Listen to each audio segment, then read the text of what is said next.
Welcome back to another episode of the Cart Barn Podcast. I'm Chris Limley and Greg DeWalt. We appreciate you joining us today. Greg, the British Open is this week. So it's always interesting, the discussion. Is it the Open Championship? Is it the Open? Is it the British Open? When I was growing up, it was always the British Open. So I guess nobody wanted to get confused with the U.S. Open. So what do you call it, the British? You still call it the British? I still do. I mean, I know that it's now referred to as the Open Championship. It's kind of like the Ohio State University, but to me, it's the British Open. It's always a fun week if you can get up and watch it. Because I love the way they do it. I mean, there's no first and 10 tees. It's everybody goes off the first tee and it starts at like 1 a.m. our time and goes all day, it seems like. And I love it. And I always root for the weather over there.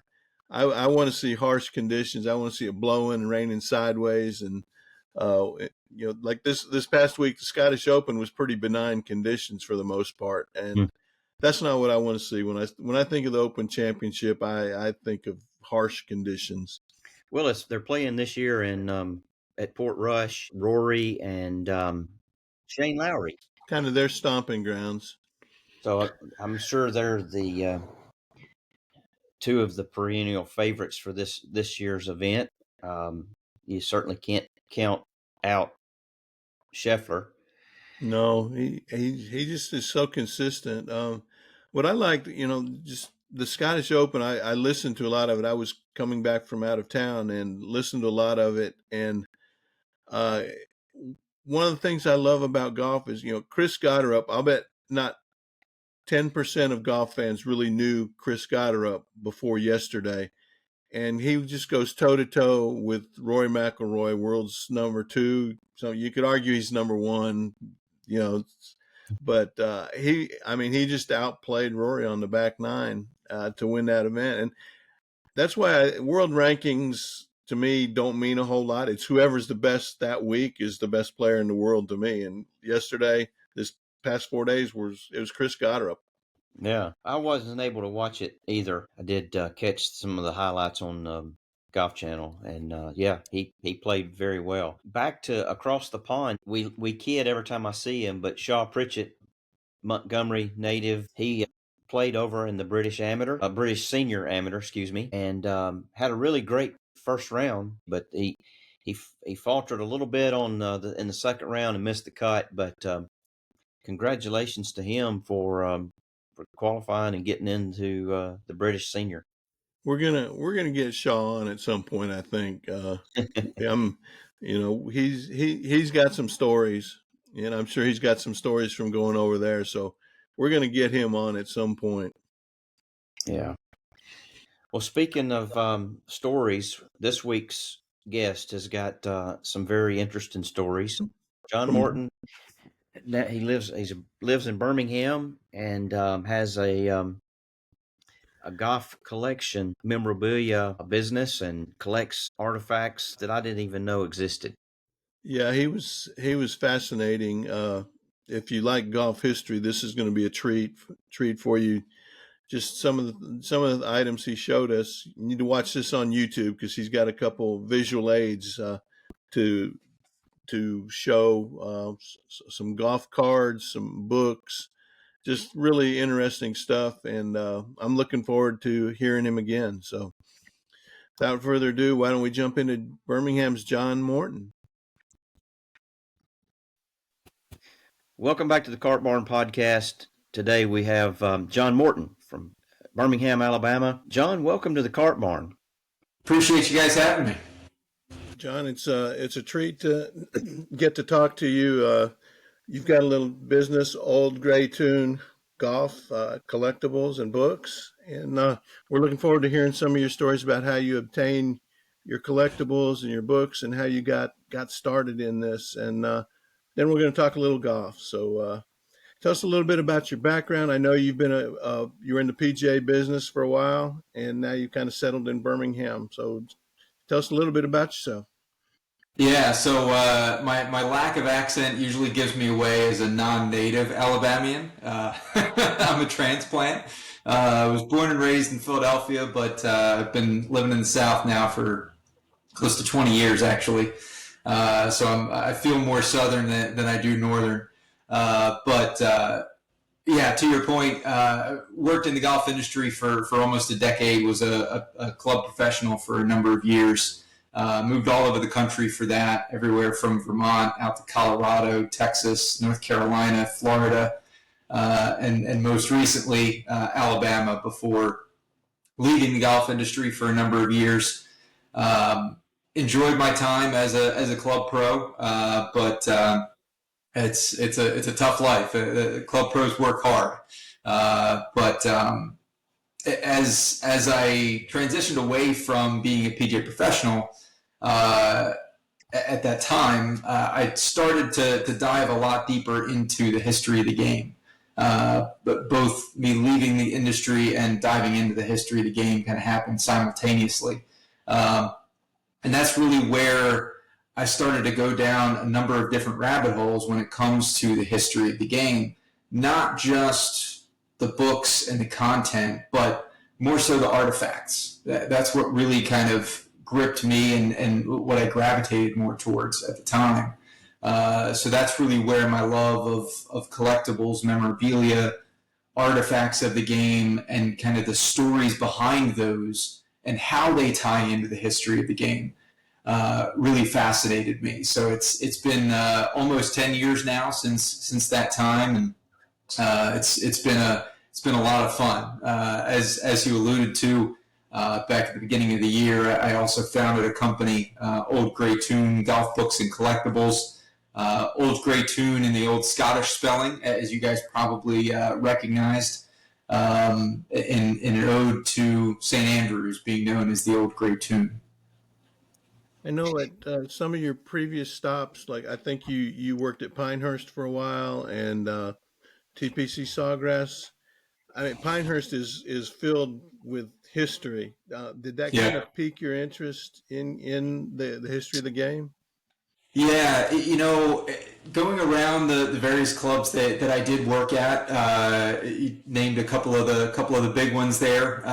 It definitely I always kind of got it's almost magnetic for me is the best way to describe it with the history of the game. I love not just that basic word of the history, but it's the stories. It's how the history of the game ties into what we are playing today and the game we know today.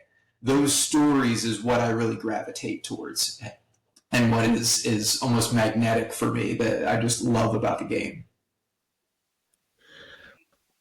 Chris, go ahead. I was just going to say, interesting enough, but coming from Philadelphia and tying in history, not only is there a lot of history with the United States started in that Mm-hmm. area, but there's a lot of golf history there as well. I've been fortunate enough to play a lot of the golf courses in that area. I have a good friend that lives in Cherry Hill, Jersey, and so I've spent a lot of time up there. That just some phenomenal golf courses up there, even some that a lot of people don't know about. Some some public golf courses that Flynn courses and Rolling Green and that kind of thing. So I'm sure Yeah, you've played some of those.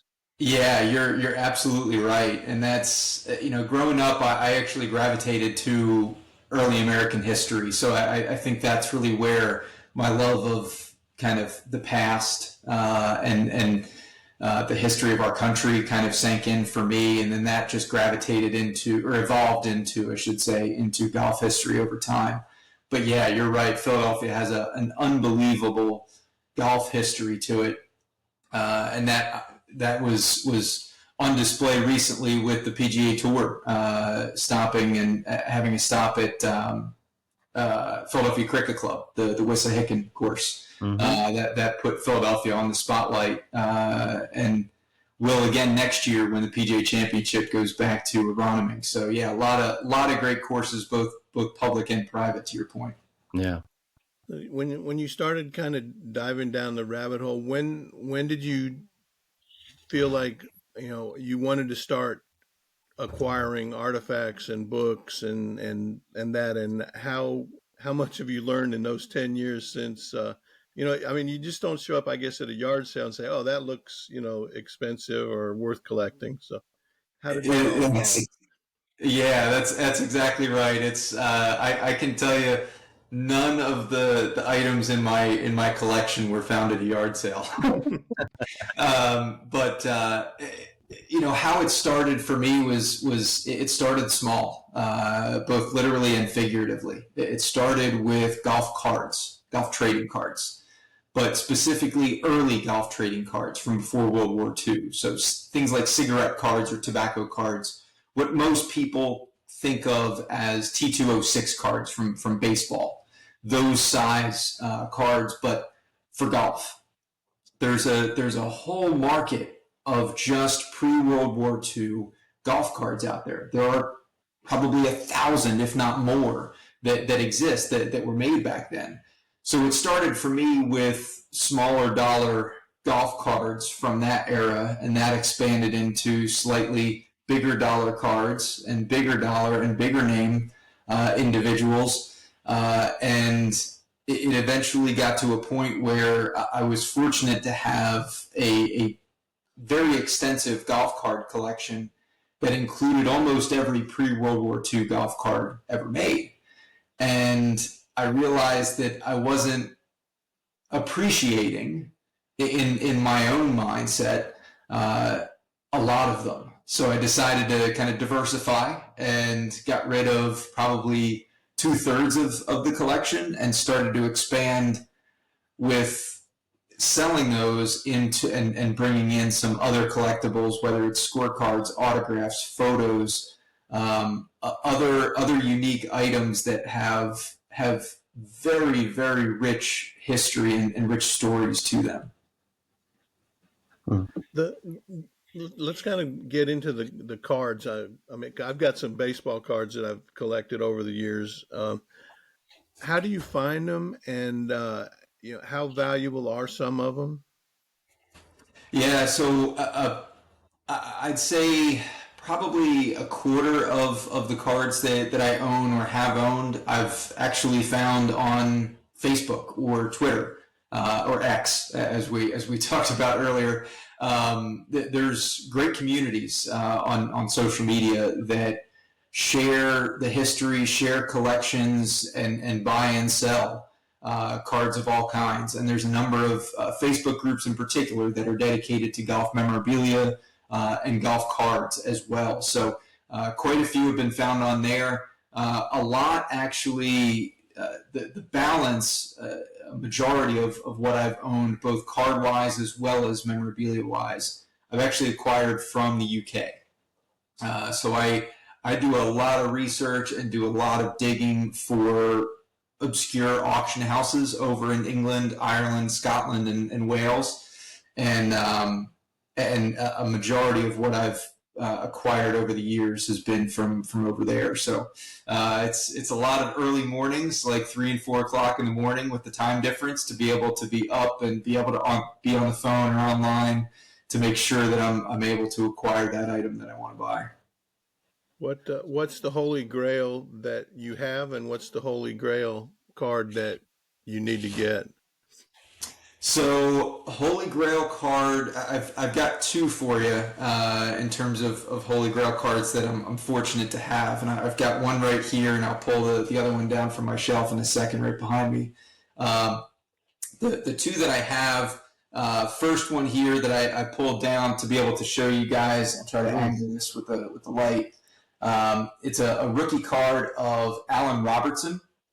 It was made in 1900.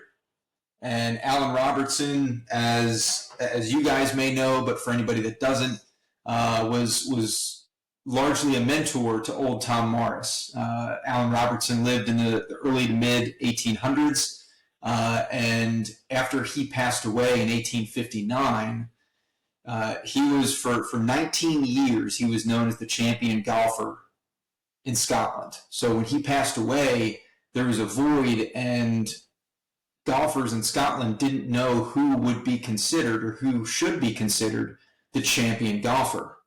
So the year after he passed away in 1860, there was a small tournament that was held at Prestwick Golf Club that eventually turned into what we know today as the Open Championship. So Allen Robertson is largely to thank for the founding of the Open Championship. But that's his rookie card from the year 1900.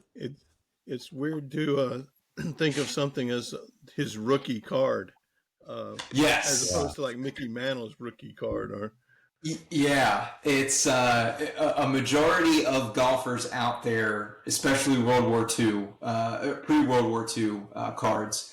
When you say rookie card, it's not what most card collectors think about, because a lot of them tended to be after somebody had passed away, or in the case of Old Tom Morris. Old Tom Morris's rookie card is in the same set from 1900.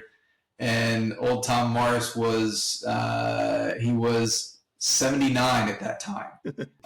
So he was well beyond his playing years and beyond his prime. But a lot of it just happens to fall, when that individual was highlighted or focused after cards became, collectible. So that was the first one. Second one, this is my actual personal holy grail, because it's the only example that I'm aware of to know to still exist. And this is a card of Harry Vardon from 1897. wow. It's obviously die cut, so you can see it's not just a basic rectangle. Yeah. But that card, I was fortunate to acquire that from an auction house in England late last year, and that precedes what was believed to be Harry Vardon's rookie card by a year. So previously, his rookie card was known to be from 1898, and still is, even though there's only, I believe, 8 to 10 of those copies of those that are still in existence. But that card right there is the only example that I'm aware of to be in existence still. Who put out that card? So that card, the Harry Vardon card, was from a company called J. Baines. They were actually primarily a soccer or football, for any European or UK listeners. Football and rugby card production company, but they had a few dozen golf cards that they happened to produce out of the hundreds of soccer and rugby cards over the years. So what's the one card that you've got to have that you don't have? I am very fortunate. I'm very lucky to have found and acquired over the years what I believe to be every major card that I would want to acquire. The thing that I would say is the one that I want is the one that I don't know about. The Harry Vardon card being a good example. Prior to that popping up at an auction house in November, I didn't know it existed. I don't know if anybody knew it existed. So it's a weird answer to give, but the one that I'm after is the one that I don't know about yet. So you started kind of with trading cards, and I'm assuming that you've gone on to other golf collectibles. You mentioned books. Is there one area of those collectibles that's kind of on your radar right now, whether it be clubs, books, art? It's, I would say photos, like original photographs, specifically things from before, call it World War I, 1910, 1915 and before. The other would be, it's not really a specific category, but it's just eclectic items. And I've got one here that I pulled aside that I'll show you in a second, but it's items that don't fit neatly into autographs or clubs or balls or books, but it's something that just kind of stands apart as ooh, that's different, that's unique, that's one of a kind, that's really, really unusual. And the example that I pulled aside for you guys, and again, I'll try to angle this with the windows in the background for me. This is a scorecard from 1824. Wow. It's one of the oldest golf scorecards known to still exist. This was from Thistle Golf Club, which was a golf club in Edinburgh at the time. And they played at a course called Leith Links, just outside of the metro Edinburgh city. Leith Links is still a public park today. They don't technically play golf there, but a couple times a year for commemorative events. But this scorecard from 1824, it's 4 years from being the oldest golf scorecard in the world. But really, really unique artifact and piece of history that ties to the early 1800s in Scotland, when golf was really starting to kind of bubble up and become something more than just a few men with kind of crooked sticks that were hitting rocks, around, where it was becoming and forming into a proper sport. That gentlemen, in Scotland were playing in their downtime to get away and escape from the world. That's fascinating stuff. I mean, that scorecard's 200 years old. Yep. It's a really, really neat piece. And here, let me show it again and kind of get it a little bit closer to the screen. Let me show you just the attention to detail in the crest there, which was technically the logo for Thistle Golf Club. It just so incredibly detailed with the artwork, and to think that somebody held this in their hand or in their pocket as they were playing. It was a 5-hole course, and the tournament that this scorecard is from was 10 holes, so it was 2 rounds, and likely played the same day, and probably took all of an hour and a half to 2 hours per round, so a few hours, but guy didn't score too well, 86 over 10 holes, so he was trudging along. He didn't play too great. But what I love about items like this, and what fascinates me, is not only that this is one of the oldest scorecards in the world, not only that this is from Thistle Golf Club and Leith Links, which have extensive histories themselves, and eventually morphed into what we know today as the Honorable Company of Edinburgh Golfers, which is out at Muirfield. But what I also love about items like this is I can do deep dives into a gentleman like Donald Smith, who is the name, who is the individual who, recorded this scorecard and played that round of golf, or those rounds of golf.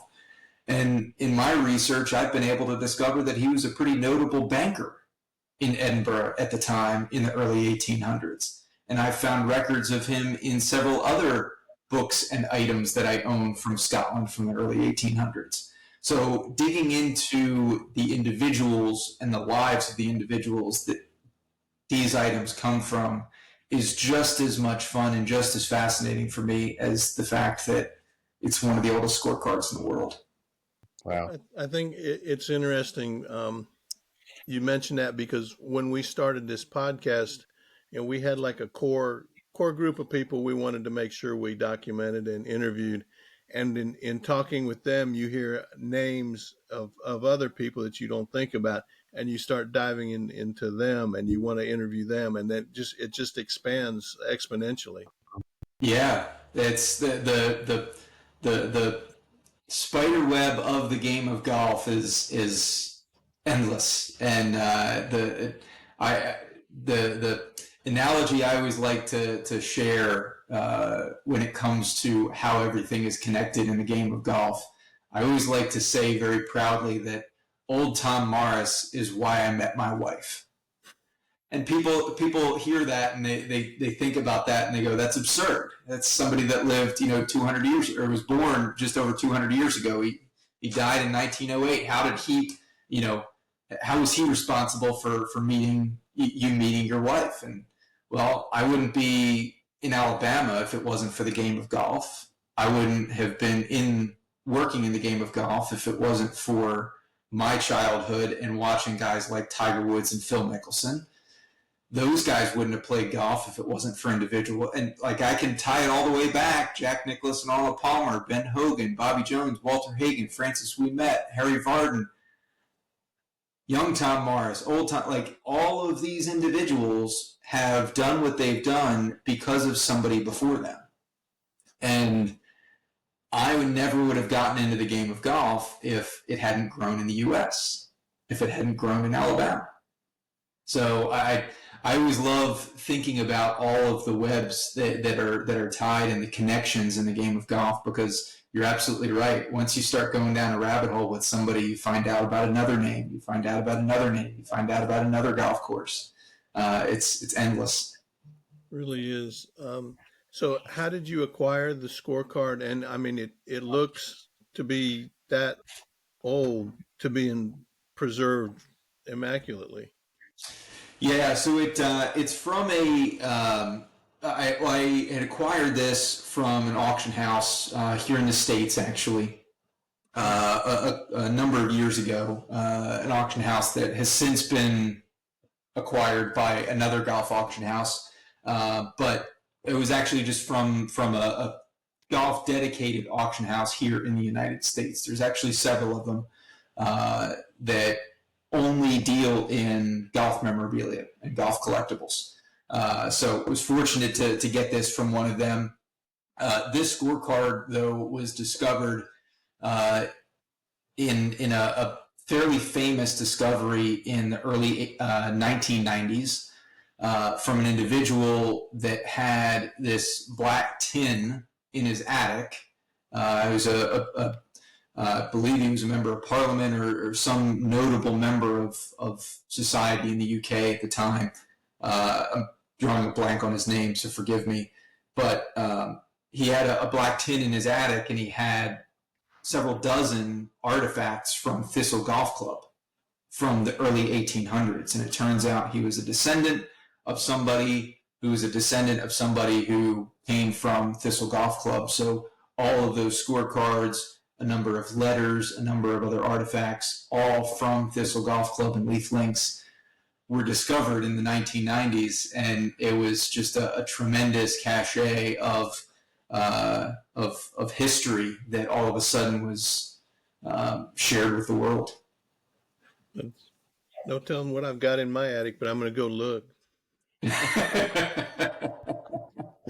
Everybody check your attics. That's where a lot of this stuff lived at some point in time for it to be preserved. Amazing.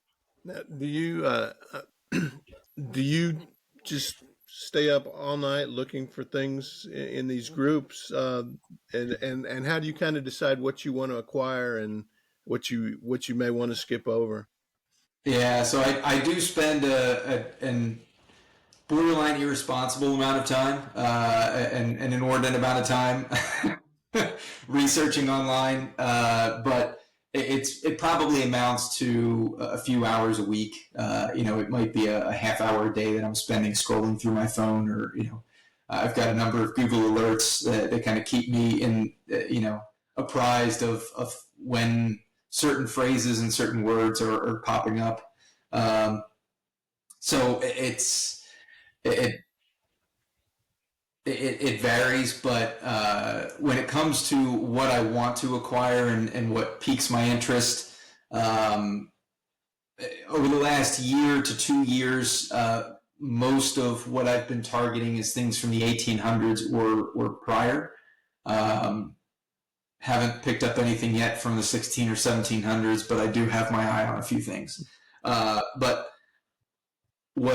what I've become more fascinated with as time has gone by specifically has been early golf history, 1800s, St. Andrews, but also on the west coast of Scotland in the Prestwick and Ayrshire area.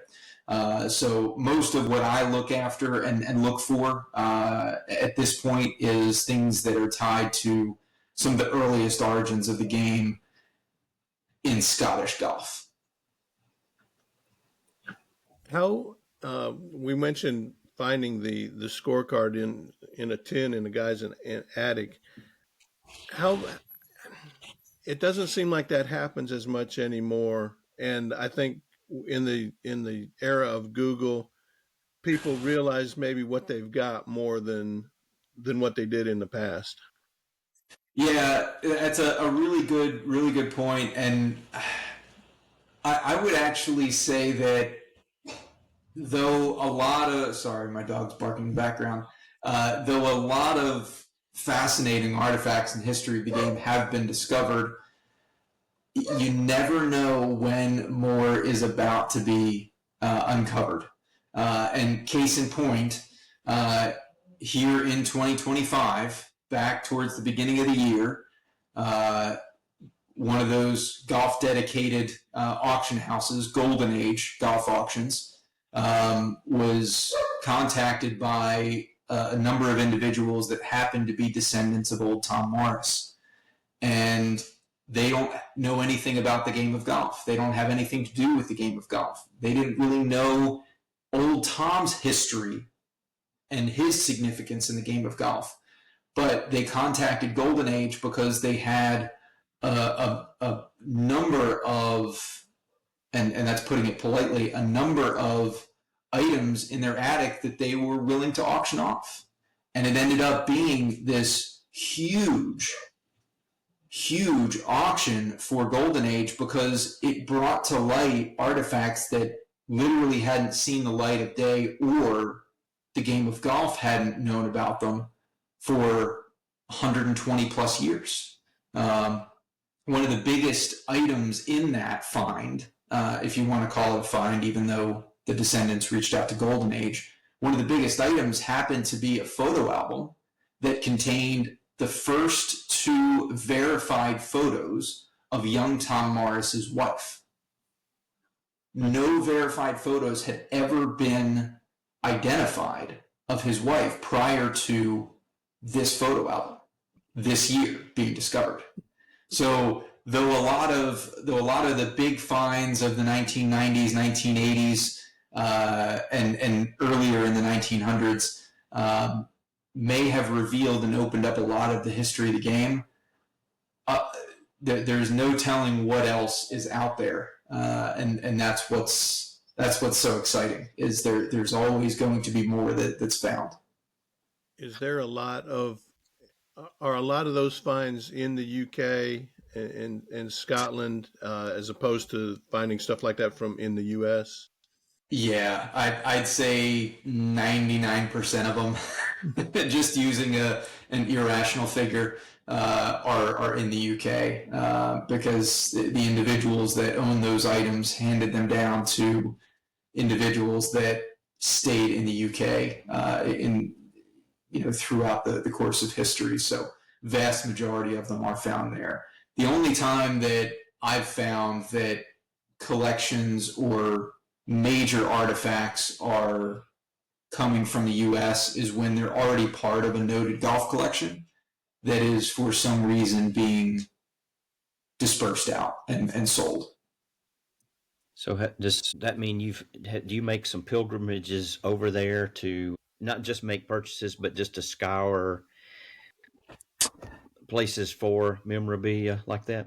Yeah, I hope to get to that point. I've been to Scotland a number of times, most recently back in June of last year. I also went in 2022.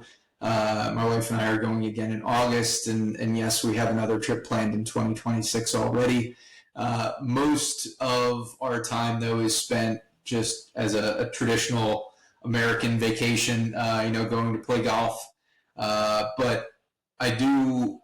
Last year, I was able to meet up with a number of individuals that I know in the collecting community and in the golf community, golf history community, to be able to build those relationships up. So I hope to eventually start to have some trips over there that are solely focused on golf memorabilia and artifacts and golf history. But for now, I'm going to bring my clubs with me. How do you decide what you want to sell and what you want to keep? That's a great question and a very easy one. For me, there was a Netflix special a number of years ago. I think it was during the pandemic when it came out, and it was all about organizing your house. I forget the woman's name that hosted it, but she gave advice and tips on how to how to organize your house, and specifically how to decide what to keep and what to let go when you're organizing your house. And the simple question was, does this item bring you joy? And that's the question I ask myself. Usually once every couple months, I'll go through and take an updated inventory of my collection for insurance purposes. But when I do that, I usually kind of ask myself, generally speaking, for some of the smaller items or medium items that, in size or in value, does this still bring me joy? If it does, if it still fascinates me, if it still grips me, it's going to stay. If the immediate answer isn't yes, I usually start to entertain the potential of selling it or consigning it to an auction house. I was just off the top of my head thinking, man, you guys must have watched a lot of TV to get down to the how to organize my house. Hey, it was COVID. We were all locked up in our homes. That brings up a question. You just mentioned you sign them to an auction house. Is that how you typically sell your memorabilia, or if it's my usual benchmark is if it's worth $100 or more, that's what I'm going to consign, because I'm going to want to get multiple people that are kind of going after it from a bid perspective. If it's $100 ish or less, I can usually have some pretty good luck on social media in those Facebook groups that I mentioned earlier, or on Instagram or Twitter. Because again, there's tremendous golf communities out there, golf collecting communities that are always on the hunt as well. So the smaller ticket items you can usually find homes for pretty quickly online. What does your wife? What was her original reaction when you decided to kind of go down this route in your career? The company that I founded earlier this year, still technically a part-time thing for me, do it on the side, just for the love of the game, honestly, and for the love of the history of the game. But when I really started to get deep into golf collectibles, it's kind of like Amazon boxes for her were showing up at our front door, and big boxes with memorabilia were showing up for me. So she would usually roll her eyes when a box would show up and it didn't have the Amazon logo on it, because she knew it was something for my office. Has she gotten into the historical aspect of it now? A little bit. She's started to retain quite a bit of information just from hearing me talk about it, and in our trips to Scotland so far over the past few years, I start talking a mile a minute about the history of Prestwick Golf Club as we're walking down the first fairway of Prestwick. So she hears a lot of it from me, and she's definitely starting to retain a good bit. Every once in a while, I'll throw out a name, I'll mention James Braid casually in conversation, and she'll say, didn't he play a lot with those other two guys, Varden and Taylor? So she is starting to retain a good bit of it, which is neat. It's not eye rolls when you start talking about. It still is, but she's at least remembering it. I can imagine. You in a deep dive with somebody and her thing. I've heard this story, 30 times now in the last 45 days. Yeah. So a funny example of that, or a neat example of that, last summer when we were over in Scotland, good friend of mine over in Scotland that lives in St. Andrews, is a member of the RNA. He was kind enough to invite my wife and I into the RNA clubhouse for coffee and tea one afternoon, and he gave us a tour, which was fascinating. I was in heaven. And we sat down in the great room, which is the room with the big glass windows that overlooks the first tee. And we're sitting there at one of the tables, having coffee and tea and just talking. And he and I are going back and forth about golf history. And she's just sitting there. He and I are going back and forth. And bless her heart, like she just didn't have a lot of golf history to contribute to the conversation. But we had a delightful time. That wasn't all we talked about, and had a phenomenal experience. Very thankful for that opportunity. John, as you're talking about the RNA, I'll ask a question out of my ignorance, but what about with the USGA? Have you had any interaction with people from the USGA about any history, either pre-US or US golf history memorabilia? Not really. With that being said, I have started to dive into the earliest years and decades of golf history in the U.S., specifically kind of the turn of the century, 1880s, 1890s is really when it came over to the U.S., but then 1900s, 1910s. I've been fortunate to go to the new World Golf Hall of Fame, which is in Pinehurst now. Moved to Pinehurst last year.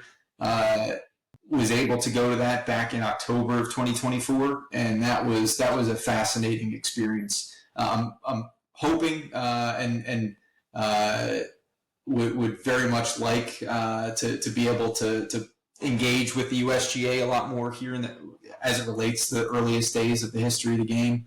But admittedly, I need to get more up to speed on knowledge of that as well. For people listening who are liking our conversation and want to get a little bit more into the history, what are some of the publications you might recommend to the novice guy who wants to learn a little bit more about the origins of the game? So I'll give you three examples here: two social media and one book related. And the book related one's going to be a selfless plug, so forgive me on that one in advance. But two social media are going to be on both X or Twitter, as well as Facebook and Instagram. There's a gentleman named Connor Lewis who runs the Society of Golf Historians account. Tremendous individual, unbelievable knowledge of the history of the game. But his accounts on those three platforms are fantastic content for individuals that want to engage more and learn more in small form. Because obviously social media is meant for short stories and absorption of short stories. So a lot of what you see on social media from accounts like his or even mine or others that are tied to the history of the game, you get these stories that are 1 or 2 or 3 paragraphs, and that gives you a good amount of content in a short period just to learn something small. So that's the first one.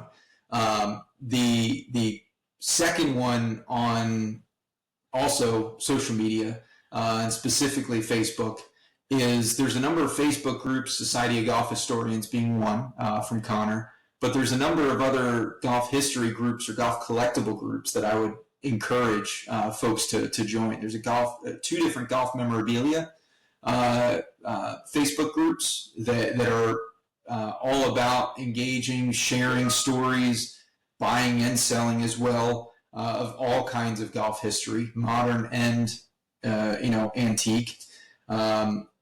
But those are great Facebook groups for just learning what's out there, because that's really the biggest question mark, and the biggest question that I hear is, I don't know what I like, I don't know what I would want, and that's understandable. But if you want to dive into collecting golf history and collecting golf memorabilia, I would encourage you to start with some of those groups, or follow me, engage with me. I'm happy to point you to a number of other accounts on all platforms, Facebook, Twitter, and Instagram, that share that type of content as well. So those are the two social media ones. Book related, though, if somebody wants to dive into golf history, wants to learn about golf history and the origins of the game, there's a book that was written actually 10 years ago this year, but it's still just as relevant today, by an author named Roger McStravick. And the book is called In the Footsteps of Old Tom Morris. It's all about old Tom's life and the town of St. Andrews and really the origins of the game in every way, shape, and form. That's a book that again, selfless plug here, my company, Old Grey Tune, sells here in the U.S. and in Canada, which I'm sure we'll touch on that aspect in a second. But that book, for me personally, in my opinion, is the ultimate introduction to golf history for any level of golfer, no matter how knowledgeable you may be about the game. Cool. Interesting stuff, and I have not read that one. How much do you dive into the book aspect of the historical memorabilia? Do you have a huge book collection? I do not, admittedly. Books and clubs really are the two categories that I don't get too deep into. And I say that with a bit of irony because over my right shoulder is several clubs. I only own five golf clubs from a collectible standpoint. And they're all left-handed because I'm a left-handed golfer, and they're all from before World War II in line with the rest of my collection. But books and clubs are really the two that I don't really get into. I do have a few of both. I've got a few golf books that are from before World War II, but by and large, I don't collect too much. We were gonna just kind of go down your golf experience. I know we mentioned your wife is a +1 handicap. She is. She actually used to play professionally. She was on the Symetra Tour at the time, the developmental tour for the LPGA, and then she also had LPGA Tour status for a little while. So she is a very, very skilled golfer. She played D1 college golf. She's from Alabama, so to your listeners, interest, she went to Birmingham Southern College in Birmingham, the school that unfortunately just closed earlier this year. But she played all the junior tours throughout Alabama throughout her life. She grew up in Sylacauga, just southeast of Birmingham. Mm-hmm. So what are y'all's matches like on the course? Are they cutthroat? They would be if I had a chance to win. On most days, I'd say I'm a 5 to 6 handicap, give or take, depending on how many 3-footers of mine are actually going in. But if we're playing the same set of tees, which she'll play from my tees from 6,500 yards, maybe 1 out of 5 rounds, I've got a decent shot. But if she plays one set up, which is where most ladies events, women's events are played from, 6,000 to 6,200, she's going to pretty regularly shoot even 1 under, 1 over, somewhere around there. And it's rare that I can sniff that. So I usually need a couple shots at least to have a chance against her. Does she still play any competitive events? She's the last couple of years she started to get those competitive juices flowing again. The last 2 years she played in the Tennessee State Women's Open, which is just it's a true open event, so you don't need to qualify for it. So we've driven up to that in Crossville, Tennessee, the last couple of years. We'll be doing that again at the end of next month. And she's hoping to play in a few Monday qualifiers for the LPGA Tour events if she can she can get into a couple of those here in the next year or two. She doesn't want to get her amateur status back, so she can't play in like the U.S. Women's Am or the Mid Am or anything like that. So it's state opens and things like Monday qualifiers that she's kind of got her eye on. So what have we not asked you that you thought we would ask you? Well, the one thing that I'll kind of expand on just for the listeners of your show is the company that we mentioned a couple times now that I founded earlier this year, Old Gray Tune. So little background or backstory behind it.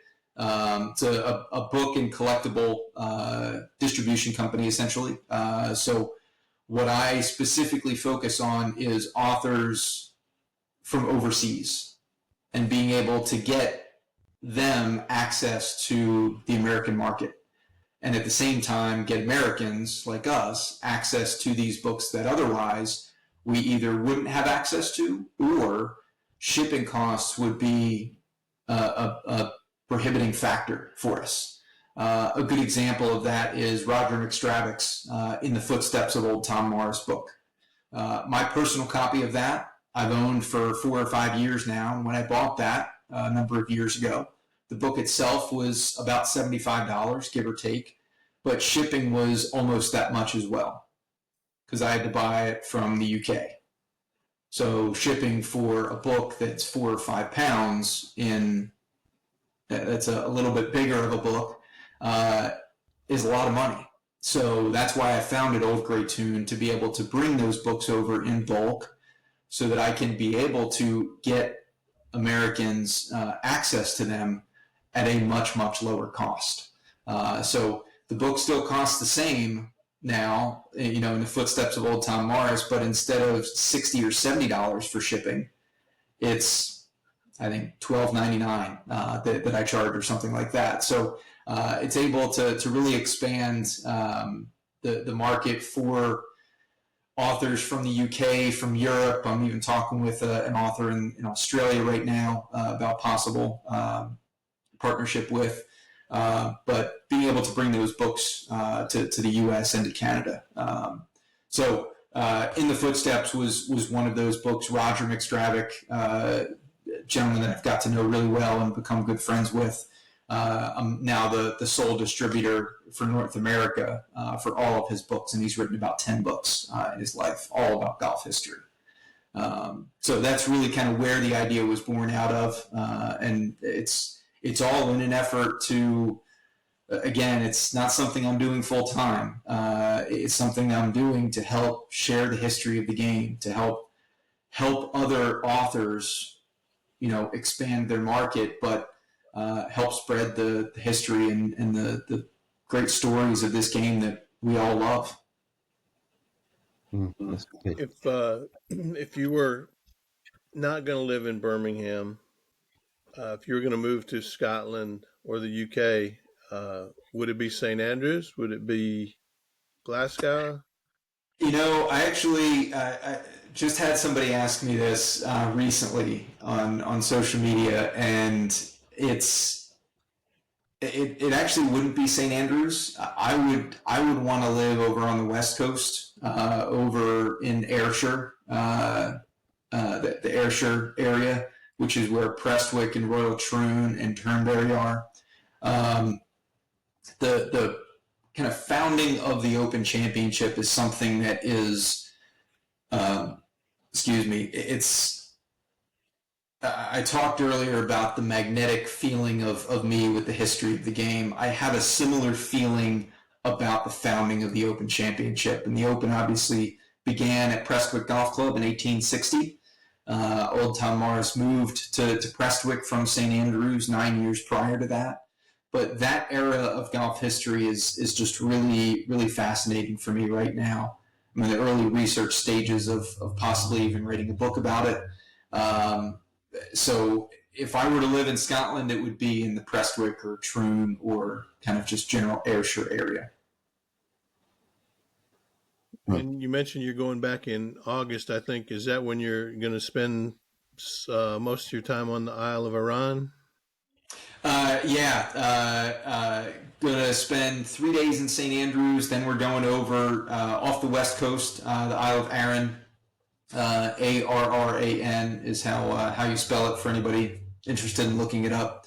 It's about a 45-minute ferry ride.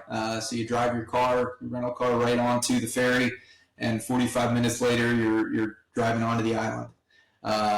So we're going to spend 5 nights there, playing all the different golf courses. They've actually got 7 different golf courses on that island, that tiny island. And then we're finishing the last 2 days at Prestwick, actually. So we're excited about the trip. I'm going to talk to you off the record on. I'm going in late July for first time to Scotland. Wonderful. We're basing out of. We're going to go to Gullin, spend the first 6 days there, and then Okay. play a bunch, and then we're going to go over and play Machrihanish and Denaverty. Love it. Love it. You must have been talking with Jim Hartzell then. Yeah. You guys you'll have an absolute blast. One of the days we're on the Isle of Arran, we're going to take a ferry over to be able to play Machrihanish, which will be exciting. But that's going to be a lot of fun for you guys to be able to spend some time in Golan and then go over off the west coast. Yeah. Well, all right. This seems like a good place to let you get back to your life. You didn't mention your dog's names, by the way. So we've got 3 dogs, 2 rescues, and then one that we just got a couple of months ago, a little puppy. But they're Murphy, Maggie, and Franklin. So we've got 2 lab and kind of corgi, lab and collie mixes. That's Murphy and Maggie, and then Franklin is the puppy. He's a corgi, so he's a short-legged, fluffy one. Yeah. Great. Well, listen, John, we appreciate so much spending some time with you and you sharing your story of golf history and memorabilia. It's fascinating to me. I think anybody who is passionate about the game at least has a little bit of interest in the history of the game. Absolutely. I can't thank you guys enough for having me on. It's been a pleasure. Look forward to getting together with you and hopefully teeing it up soon. We're not far from each other, so we gotta make that happen at some point. I'll have you guys down to Inverness. Perfect. Sounds That'd be good. great. Thanks, John. Thanks so much, guys. Again, we want to thank John Morton for spending some quality time with us here on the Cart Barn this week. I love that stuff. It's just fascinating when you think about how far back the roots of the game go, and for him to be collecting artifacts from the 1800s about golf is crazy. I don't know how he does it, but it was fun. It was liked hearing his stories. So looking forward to seeing him later on. Maybe get him back again when he gets some more things in that he wants to share. He's a good follow on Twitter or X, by the way. So you can catch him. Just look for John Morton on Twitter and you'll find him. Yeah. He has a trip coming up across the pond, so I'm sure that he'll be scouring the hinterlands for some more memorabilia. This next week, we've got a guy that I've known a long time. I remember first meeting him years ago down in Dothan at the Future Masters. Spike McCroy from Huntsville.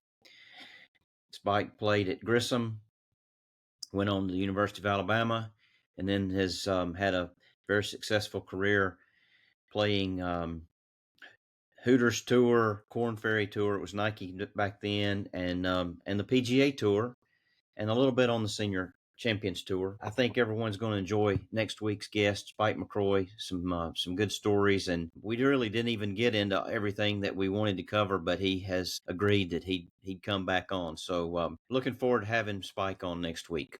Yeah, you know what's so interesting when we talk to some people is the stories. You know some stories ahead of time, and then you get into talking to them and you hear more stories, and you know that you've just touched a little bit of what they could really tell you. So that's why we want to have some of these people back on to get into more of their stories from growing up, and that's kind of what this podcast really started out to be.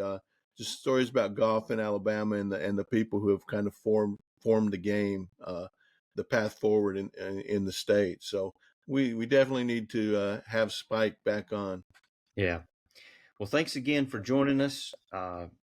We appreciate it. The podcast is growing, and it's because of you. And we appreciate it, and we thank you. So, thanks again. Catch us next week on the Cart Barn Podcast.